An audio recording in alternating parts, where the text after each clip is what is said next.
এখন ক্রাইটেরিয়া অনুযায়ী এটার দাম আমার মতে বাংলাদেশে 1 লক্ষ টাকা বেশি হয়েছে। আসসালামু আলাইকুম, হ্যালো এভরিওয়ান, কি অবস্থা সবার?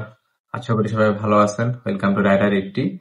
ভিডিওর প্রথমে বলি, ইয়ামাহা লাভারদের জন্য সুসংবাদ, আর যারা সম্পূর্ণ বাইক লাভার আছেন তাদের জন্য কিন্তু দুঃসংবাদ। কারণ সম্প্রতি ইয়ামাহা একটা হায়ার সিসি বাইক লঞ্চ করছে তাদের। যদিও এটা ইন্ডিয়াতে 2020 সাল থেকে চলছে এবং 2024 সালে ডিসকন্টিনিউ হয়ে গেছে, কিন্তু বর্তমানে এটা বাংলাদেশে হায়ার সিসি রূপে আসছে। সেটা হচ্ছে ইয়ামাহা FZ25। আজকের ভিডিওতে আলোচনা করব এটাতে কি কি ফিচার থাকা দরকার ছিল এবং কি কি ফিচার নাই, আর দাম নিয়েও কিন্তু আলোচনা করবো সাথে। তা প্রথমে যদি আসি, এটার মিটার কনসোলে আমি আসবো। এটার মিটার কনসোল কিন্তু একেবারেই ভালো লাগে নাই আমার কাছে, কারণ একেবারেই খুবই ছোট একটা মিটার কনসোল এবং সাথে গিয়ার ইন্ডিকেটর নাই। অন্যান্য বাজেটে দেখেন প্রত্যেকটা বাইকে কিন্তু গিয়ার ইন্ডিকেটর আছে, এটাতে কিন্তু গিয়ার ইন্ডিকেটর নাই, এটা একটা কমতি। তারপরে যদি আসি এটা সাসপেনশনের বিষয়ে, অন্যান্য প্রত্যেকটা বাইকেই ইউএসডি সাসপেনশন আছে, কিন্তু হায়ার সিসি অনুযায়ী একটা ইউএসডি সাসপেনশন আমরা আশা করতেই পারি, কিন্তু সেই ইউএসডি সাসপেনশন আমাদের দেয় নাই।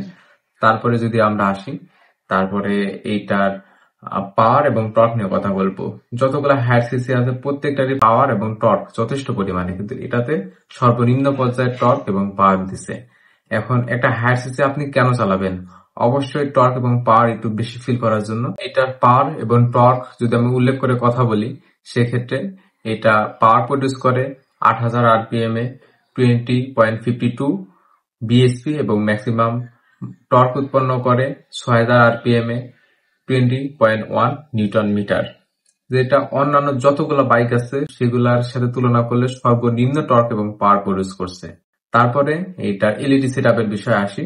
এটা সামনে এলইডি লাইট দিছে, হেডলাইট এবং ডিআরএল, কিন্তু পিছনে টেল লাইট আর যদি আপনি ইন্ডিকেটরের কথা বলেন এগুলা কিন্তু হ্যালোজেন। আমি এই সব দিক থেকে খুবই হতাশ হয়েছি একজন বাইক লাভার হিসাবে।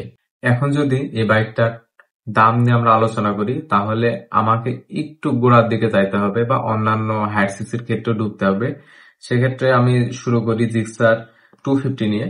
ইন্ডিয়ায় প্রাইস দিয়ে আমরা শুরু করব। ইন্ডিয়ায় এই জিক্সার 250 প্রাইস হচ্ছে 1,81,400 রুপি, আর এটা বাংলাদেশে 3,99,990 টাকা। তারপরে যদি আমরা আসি পালসার N250, সেটার ইন্ডিয়ায় প্রাইস হচ্ছে 1,53,312 রুপি এবং বাংলাদেশে 3,39,900 টাকা। আর ইয়ামাহা FZ25 এর দাম ইন্ডিয়ায় আছে 1,50,200 রুপি এবং বাংলাদেশে সেটার দাম হচ্ছে 4,35,000 টাকা। দেখুন এখানে আমরা খুব সহজেই দেখতে পাচ্ছি যে ইয়ামাহার দাম ইন্ডিয়ায় কিন্তু অনেক কম, সে অনুপাতে বাংলাদেশে প্রচুর পরিমাণে বেশি। এখন একটা বাইকের দাম বেশি কম হইতেই পারে, সেগুলো নির্ভর করে মূলত ফিচারের উপরে। দেখুন এটাতে কিন্তু তেমন একটা ফিচার দেয় নাই। বাংলাদেশে যতগুলা হায়ার সিসি আছে, আমি যে কমতির বিষয়ে কথা বললাম প্রত্যেকটাতে কিন্তু এইসব কমতি নাই বা এইসব ক্রাইটেরিয়া আছে, তারপরও তাদের দাম এর থেকে অনেক কম। যদি জিক্সার 250 তে আসি, সেক্ষেত্রে কিন্তু ইয়ামাহা জিক্সারের পার্থক্য 35,000 টাকায়, আর অন্যান্য গুলা তো বাদই দিলাম। আর সিএফ মোটরতে আসি, সেক্ষেত্রে কিন্তু প্রায় আপনার 85,000 টাকা কম বেশি আছে, কিন্তু ওই সিএফ মোটরতে যথেষ্ট পরিমাণে ফিচার এবং সবগুলাই ক্রাইটেরিয়া কিন্তু আপনি পাচ্ছেন।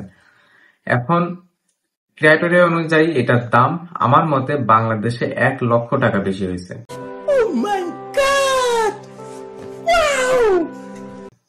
যদি এটা 3,50,000 টাকার আশেপাশে থাকতো তাইলে কিন্তু একটা বেস্ট প্রাইসিং হইতো। দেখুন এত কিছুর পরেও যে এই বাইকে কোনো ভালো দিক নাই তা কিন্তু না। ইয়ামাহা সবসময় তাদের কমফোর্টনেস এর জন্য কিন্তু খুবই ভালো, কিন্তু শুধু কমফোর্টনেস দিয়ে তো সবকিছু হয় না, আর প্রত্যেকটা বাইকেই কিন্তু কমফোর্টনেস এবং ব্রেকিং সব দিকেই খেয়াল রাখা হয়। যদি আমি ভালোর দিকে আসি, তারপরও এটার মাইলেজ কিন্তু আমার কাছে খুবই ভালো লাগছে, কারণ এটা আপনি সিটিতে 35 থেকে 40 কিলোমিটার পার লিটার পাবেন এবং হাইওয়েতে যদি যান 45 কিলোমিটার পার লিটারে পাবেন, যেটা একটা হায়ার সিসি অনুযায়ী কিন্তু খুবই বেশি মাইলেজ। যদি ব্রেকিং এ আসে, সেক্ষেত্রে ডুয়েল চ্যানেল এবিএস দিছে, এটা একটা ভালো বিষয়। এই বাইকে ইন্ডিয়া আর বাংলাদেশের ভিতর একটু পার্থক্য নিয়ে আসছে।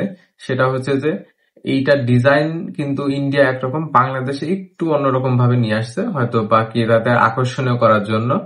আর তারপরে যদি আসি মোস্ট একটা সেন্স বা একটা বড় সেন্সের কথা বলতে পারেন, সেটা হচ্ছে যে ইন্ডিয়ায় কিন্তু এটা এয়ার কুল ছিল, কিন্তু বাংলাদেশে অয়েল কুল করছে। দেখুন, একটা বাইক কিনা না কিনা কিন্তু সম্পূর্ণ আপনার ব্যক্তিগত বিষয় বা একটা ব্যক্তির নিজস্ব ব্যাপার। তারপরও যতগুলা ফিচার থাকা দরকার সেগুলা না থাকলে কিন্তু কেউই নিতে চাইবে না। এটা একটা বিষয়। যারা ইয়ামাহা লাভ করেন বা ভালোবাসেন তারাই হয়তো বা এই বাইকটা নিবেন। হ্যাঁ, তবে এই বাইকটা কিছু লোকের ক্ষেত্রে হয়তো বা প্রযোজ্য বা নেওয়ার উপযোগী। সেটা হচ্ছে যে যারা মূলত একটু হায়ার সিসির ফিল চাচ্ছেন, কিন্তু আপনার মাইলেজের বিষয়টা চিন্তা করতে হচ্ছে, এবং যারা ভুং ভাং পছন্দ করেন না আর কি, মানে জেন্টেল মানুষ, জেন্টেল রাইডার যারা, তাদের ক্ষেত্রে ঠিক আছে। বাট প্রত্যেকটা জিনিসেরই কিন্তু একটা নির্দিষ্ট বিষয় থাকে বা দাম অনুযায়ী সামঞ্জস্য থাকা উচিত, এটাতে কিন্তু সেই জিনিসটা নাই। দেখুন, এই বাইকটা নিয়ে আমার খুব বেশি ভিডিও করার মতো নাই, কারণ বাইকটা আমার কাছেও নাই। আর যেহেতু সবে মাত্র লঞ্চ হয়েছে, সেই কারণে যদি বলেন, আর এমনিতেও এই বাইকটা নিয়ে খুব একটা ভিডিও করার ইচ্ছা নাই। কারণ আমার আশেপাশে আমরা যারা ভিডিও করি বাইকের, তারা কিন্তু বাইক ম্যানেজ করে ভিডিও করি। যেহেতু আশেপাশে ভাই ব্রাদার মনে হয় না এই অবস্থা দেখে এই বাইকটা কিনবে, সো এই বাইকটা নিয়ে মনে হয় না আর কোনো ভিডিও দিতে পারবো। যতটুকু সম্ভব আমি এই ভিডিওতে বললাম। সো সবাই ভালো থাকেন, আজকের ভিডিও এই পর্যন্তই। আল্লাহ হাফেজ।